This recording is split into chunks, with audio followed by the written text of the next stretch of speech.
There are a lot of people in the programming and engineering space that want to run their own business, that want to be doing freelancing or owning their own business.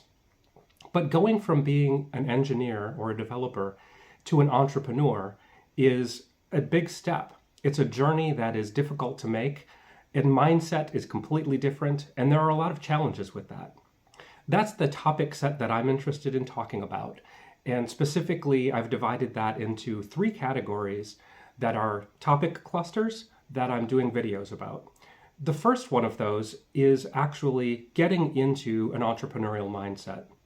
There are a lot of things that are different about how you have to think in order to think as an entrepreneur as opposed to thinking as an engineer or a developer. The state of mind that you get into, how you view your work itself, is fundamentally different.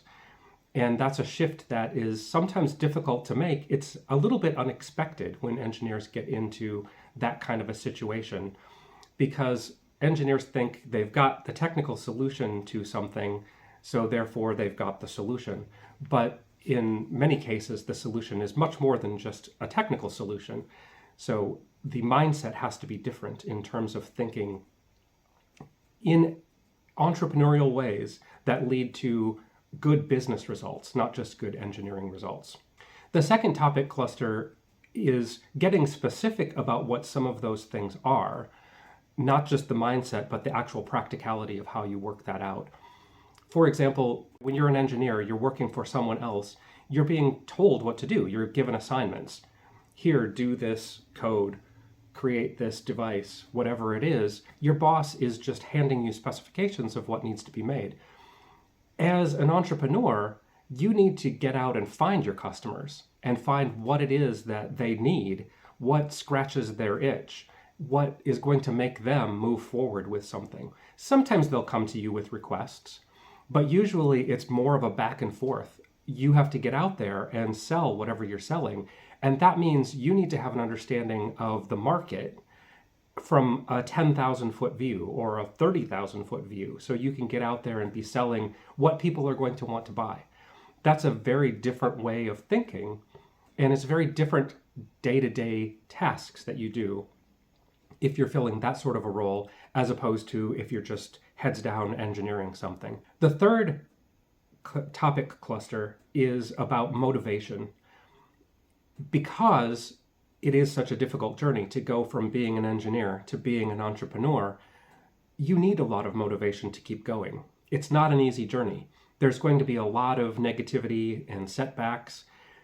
You're not going to be viewed as someone who's a broad problem solver necessarily just because you're a good engineer. You need to be able to convince people that you're prepared to come in and solve a problem and talk at a totally different level with them. And that sometimes is difficult to do. We will fail at that sort of thing. Making that journey is a tough one. For different people, it's different. Most engineers tend to be fairly introverted, so that makes it a little bit harder because the communication is a bit more of a barrier. Staying motivated to keep at that, to keep working at those skills and to get the feedback that might be negative from customers and from others, and turning that into change that you can actually move forward with. Keeping up the pace, keeping up that motivation is really important. So a lot of the topic clusters that I talk about are going to be about keeping that level of motivation. How do you motivate yourself? Because sometimes you're not going to get good external feedback and motivation that you can latch onto. And then eventually you will, and you'll get more and more as you find your niche, you find your customers, and the people that can actually respect what you do and that you can bring value to. Those 3 topic clusters are topics for a broad set of videos, some of which I've already got in place and others that are yet to be done.